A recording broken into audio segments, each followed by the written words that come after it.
Hi friends, welcome back to my channel. And आज मैं आपके साथ आगे के टॉपिक्स जो इन्वायरमेंट के रह गए हैं वो शेयर करने जा रही हूँ। वो पढ़ेंगे आज हम लोग। उसके बाद जो इससे पहले जो सेशन कंप्लीट किया है उसमें मैंने कुछ टॉपिक्स बता दिए हैं आपको। नोट पॉइंट्स जो टॉपिक्स हैं इंपॉर्टेंट वो नोट करा दिए हैं। जितने भी पॉइंट्स और टॉपिक्स हैं बहुत ही इंपॉर्टेंट है। सारे क्वेश्चंस पूछे जा चुके हैं। इन टॉपिक्स को पढ़ने के बाद सारी ये जो पॉइंट्स और थ्योरी है ये एनसीईआरटी बेस्ड है, तो इनको पढ़ने के बाद हम क्वेश्चन पेपर भी सॉल्व करेंगे ईवीएस का। उसमें आप देखेंगे कि यही क्वेश्चन एक एक नंबर में पूछे जा रहे हैं और यही क्वेश्चन रिपीट भी होते हैं, कई बार ऐसा होता है। तो आगे का सेशन स्टार्ट करते हैं। जो कुछ आज भी इम्पोर्टेंट पॉइंट और टॉपिक्स हैं वो पढ़ेंगे। आई होप कि आपने नोट किया होगा वो वाला भी, और इसको भी करेंगे। तो चलिए स्टार्ट करते हैं।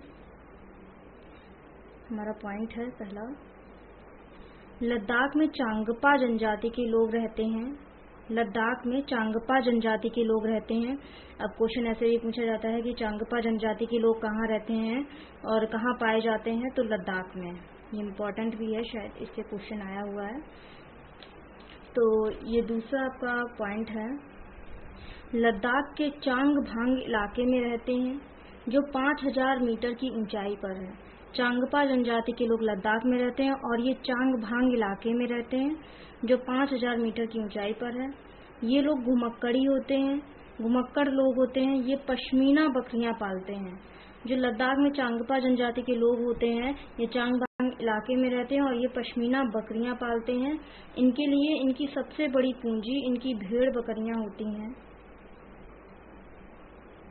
चांगपा मुश्किल हालात में ऊंचाई पर रहना पसंद करते हैं क्योंकि जितनी ठंडी और ऊंची जगह होगी पश्मीना के बाल उतने ही नर्म व ज्यादा होंगे। जो ये पश्मीना बकरियां पालते हैं उनकी ठंडी जगहों पे उनके जो बाल होते हैं वो ज्यादा अच्छे होते हैं, तो इसलिए ये ऊंची और ठंडी जगहों पर रहना पसंद करते हैं। नेक्स्ट है, एक पश्मीना शॉल में 6 स्वेटर्स के बराबर गर्मी होती है। एक पश्मीना शॉल में 6 स्वेटर्स के बराबर गर्मी होती है। एक पश्मीना शॉल बनाने में 250 घंटे का समय लगता है, 250 घंटे का समय लगता है। अब ये पॉइंट थे 3-4, इनको भी मैंने आपको बताया। अभी आया है भारत के लोक नृत्य। कहाँ के राज्य में कौन सा नृत्य प्रसिद्ध है वो इसमें बताया गया है। ये कई बार क्वेश्चंस आते हैं इससे। तो यहाँ पे राज्य एक तरफ लिखा है, एक तरफ नृत्य। कहाँ के राज्य में कौन सा नृत्य प्रसिद्ध है, तो सबसे पहला है असम। असम में बिहू, कर्नाटक यक्षगान, केरल कथकली, यूपी कथकली होली कथक होली नृत्य, पंजाब में है गिद्धा भांगड़ा, गुजरात गरबा डांडिया रॉस, राजस्थान घूमर। राजस्थान का घूमर एक मूवी आई थी पद्मावत, तो उसमें गाना भी है घूमर घूमर करके, तो आप ऐसे याद रख सकते हैं। आंध्र प्रदेश कुचिपुड़ी, तमिलनाडु का है भरतनाट्यम, उड़ीसा का ओडिसी, हरियाणा धमाल घूमर, महाराष्ट्र लावनी तमाशा, नागालैंड का है बांस नृत्य, मिजोरम का चिरायो नृत्य। ये जो राज्य और नृत्य हैं फेमस, तो इसमें ऐसे क्वेश्चन आते हैं मैच करने के लिए, मैच द फॉलोइंग, मैच करने के लिए आते हैं कौन से राज्य का कौन सा फेमस है नृत्य। तो ये अगर आपको पता होंगे तभी आप कर पाएंगे। तो इसमें आपको ये याद करना है, लिखना है आपको। तो अभी पता लगेगा कैसे क्वेश्चन आते हैं। इसके बाद में आपको एक अभी ईवीएस के कुछ क्वेश्चंस हैं वो सॉल्व करवाते हैं, वो सॉल्व करेंगे इसके बाद। तो अभी इसको कंटिन्यू करते हैं। आगे है मानव आवास। मानव के 2 तरह के आवास होते हैं, एक स्थायी आवास, अस्थायी आवास। स्थायी आवास मनुष्य का घर, अस्थायी आवास तंबू। विभिन्न प्रकार के घर, इम्पोर्टेंट टॉपिक। मिट्टी के घर, किस राज्य में कहाँ किस प्रकार के घर होते हैं, कैसे मनुष्य उसको बना के रखते हैं, बना के रहते हैं, कहाँ पे किस तरह के घर बनाए जाते हैं, ये इसमें बताया गया है। सबसे पहला है मिट्टी के घर। मिट्टी के घर कहाँ बनते हैं, राजस्थान में। राजस्थान में जो गांव होते हैं वहां पे मिट्टी के घर बनाए जाते हैं, जिससे कि ये मिट्टी की दीवारें जो होती हैं वो ठंडी होती हैं, मोटी मोटी होती हैं, ताकि गर्मी अंदर नहीं आती उससे, तो ये ठंडा रहता है। राजस्थान में बहुत ज्यादा गर्मी पड़ती है, सभी को पता ही होगा। तो इसमें जो राजस्थान है वहाँ मिट्टी के घर बनाए जाते हैं, ये प्रायः गांव में होते हैं। ये घर गर्मी वाले स्थानों पर बनाए जाते हैं।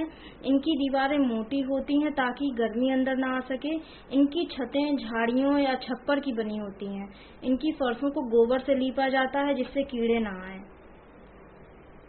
बांस के घर कहाँ बनते हैं? असम में। असम में बांस के घर बनाए जाते हैं। यह उस क्षेत्र में बनाए जाते हैं जहां बहुत अधिक बारिश होती है। यह जमीन से 10-12 फुट ऊंचाई पर बांस के मजबूत खंभों पर बनाए जाते हैं ताकि बाढ़ आने पर ज्यादा नुकसान ना हो। दोबारा से रिपीट कर देती हूँ, बांस के घर असम में बनाए जाते हैं। यहाँ उस क्षेत्र में बनाए जाते हैं जहाँ बहुत अधिक बारिश होती है। ये जमीन से 10 से 12 फुट की ऊंचाई पर बांस के मजबूत खंभों पर बनाए जाते हैं ताकि बाढ़ आने पर ज्यादा नुकसान ना हो। बर्फ के घर इग्लू। बर्फ के घरों को इग्लू भी कहते हैं, इग्लू कहा जाता है। ये जमे हुए बर्फ के टुकड़ों द्वारा निर्मित आश्रय स्थल होता है। जो बर्फ के टुकड़े जम जाते हैं वहां पे ये उन टुकड़ों से बनाए जाते हैं जो गुंबद के आकार के होते हैं। ये मुख्यतः कहाँ बनाए जाते हैं? कनाडा के मध्य आर्कटिक ग्रीनलैंड के क्षेत्र में बनाए जाते हैं। वहां पे बहुत ज्यादा ठंडी पड़ती है, बर्फ पड़ती रहती है हमेशा, तो वहां पे बर्फ के टुकड़े बहुत ज्यादा हार्ड हो जाते हैं, बहुत ज्यादा जम जाते हैं, तो उन्हीं से ये घर बनाए जाते हैं जो गुंबद के आकार के होते हैं। तो ये आपको ध्यान रखना है, कहाँ? कनाडा के मध्य आर्कटिक ग्रीनलैंड के क्षेत्र में बनाए जाते हैं। नेक्स्ट है पत्थर के घर। पत्थर के घर लद्दाख, जम्मू एंड कश्मीर, हिमाचल प्रदेश, मतलब पत्थर के घर वहां बनाए जाएंगे जहां पहाड़ी इलाका होता है, वहां पे ज्यादा पत्थर के घर बनाए जाते हैं। तो लद्दाख और जम्मू कश्मीर, हिमाचल प्रदेश में होते हैं ऐसे घर। यह पहाड़ी इलाकों में बनाए जाते हैं जहां पर वर्षा और बर्फबारी होती है। इन छतों की दीवारें ढलवां होती हैं। छतों की दीवारें जो है नीचे की तरफ ढलान लिए हुए होती हैं। चूने की पुताई होती है इनकी दीवारों पर। लेह लद्दाख में नीचे की मंजिल में खिड़की नहीं होती, निचली मंजिल में खिड़की नहीं होती है। निचली मंजिल को सामान या जानवर रखने के लिए उपयोग किया जाता है।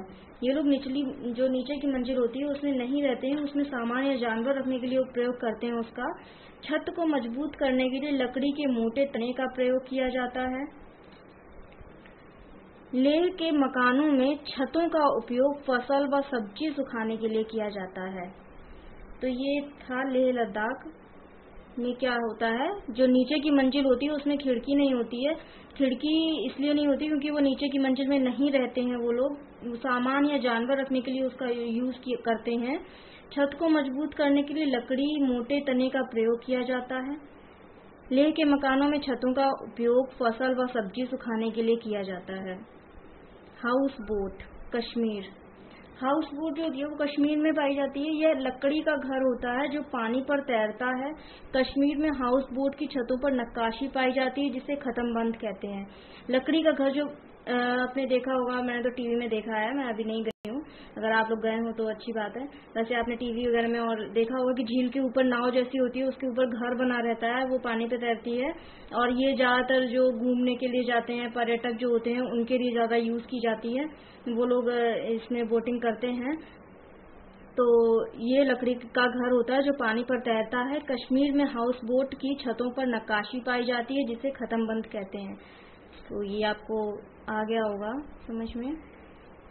देखिए ये नेक्स्ट पॉइंट में यही लिखा भी है, यह बाहर से आए पर्यटकों के लिए प्रयोग में लाई जाती है।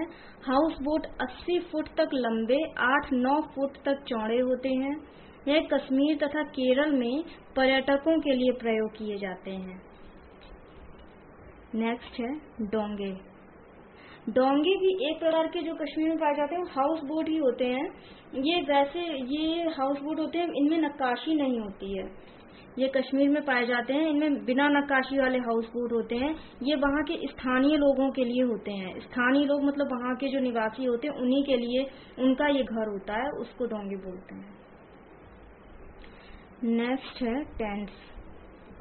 टेंट, जो टेंट बना के रहते हैं, यह लोगों का अस्थायी निवास है। ये अभी आगे भी पीछे टॉपिक आया था, उसमें बताया था इसका अस्थायी निवास और स्थायी निवास। अस्थायी निवास होता है टेंट, तंबू। यह प्लास्टिक और कपड़ों के बने होते हैं।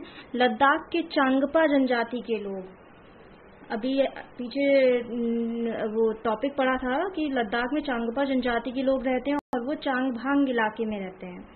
तो चांगपा जनजाति के लोग याक के बालों की पट्टियों से बने टेंट का प्रयोग करते हैं, जिसे रेबो कहते हैं। जो चांगपा जनजाति के लोग होते हैं वो याक के बालों की पट्टियों से बने टेंट का प्रयोग करते हैं, जिसे रेबो कहते हैं। अब यहाँ पे ये जो लद्दाख के चांगपा जनजाति के लोग आए हैं, तो इससे वो वाला पॉइंट रिपीट हो रहा है, याद में आ रहा है कि चांगपा, लद्दाख में चांगपा जनजाति के लोग रहते हैं, चांगभांग इलाके में रहते हैं। और यहाँ के जो लोग होते हैं चांगपा जनजाति के, वो क्या करते हैं, पश्मीना बकरियां पालते हैं, जिससे कि पश्मीना शॉल और ये बनाते हैं। तो यहाँ के लोग ठंडी और ऊंची जगहों पर रहना पसंद करते हैं, जिससे कि उनकी बकरियों के बाल अच्छे होते हैं। और क्या पॉइंट थे, 2 पश्मीना शॉल बनाने में 250 घंटे लगते हैं और एक पश्मीना शॉल में 6 स्वेटर के बराबर गर्मी होती है। तो ये जो 6-7 पॉइंट थे वो देखिए एक पॉइंट के आने से ही क्लियर हो गए। तो आपको बस ऐसे ही माइंड में रखना है, पढ़ना है इसको 2-4 बार, तो अपने आप ही आपके माइंड में आ जाता है। तो चलिए नेक्स्ट टॉपिक है हमारा विभिन्न राज्यों की भाषाएं। किस राज्य में कौन सी भाषा बोली जाती है, प्रसिद्ध है। ये भी मैच करने के लिए आता है मोस्टली क्वेश्चन, तो अगर आपको नहीं पता है तो आप मैच नहीं कर पाएंगे, तो इसलिए इनको याद करना बहुत जरूरी है। तो चलिए बताते हैं। भाषा है एक तरफ राज्य का नाम है। तो पहला है मलयालम। मलयालम जो है केरल में बोली जाती है। कोंकणी गोवा, कर्नाटक, केरल, महाराष्ट्र। कन्नड़ कर्नाटक, आंध्र प्रदेश। तेलुगु आंध्र प्रदेश। उर्दू डोंगरी कश्मीर। मैथिली बिहार। संथाली बिहार, छत्तीसगढ़, झारखंड, उड़ीसा। तमिल तमिलनाडु, पांडुचेरी। बंगाली पश्चिम बंगाल, त्रिपुरा, अंडमान निकोबार।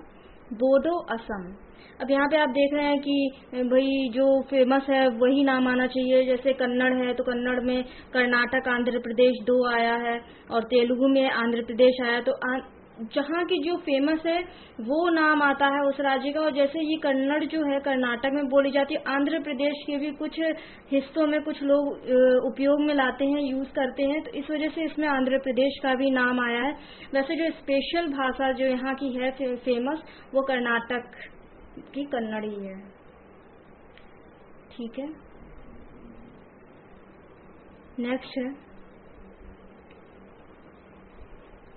मलयालम में माँ की माँ, नानी को अम्मू माँ कहते हैं। नेक्स्ट, मलयालम में माँ की बड़ी बहन को वलियम्मा कहते हैं। मलयालम में क्रदाल को खूंटी तथा हल को कुरीगो कहते हैं। ये पॉइंट्स हैं, इनको याद रखना है आपको, क्योंकि इनसे अभी आपको लग रहा होगा ये तो बच्चों जैसा है, ये इसमें क्या है, पर इन्हीं से एक नंबर के क्वेश्चंस आते हैं। जब ये अभी सेशन के बाद मैं क्वेश्चन आपको सॉल्व करवाऊंगी, तो देखिए करेंगे हम लोग, तो आप देखेंगे कि ये क्वेश्चन उसमें आए हुए हैं, पूछे गए हैं।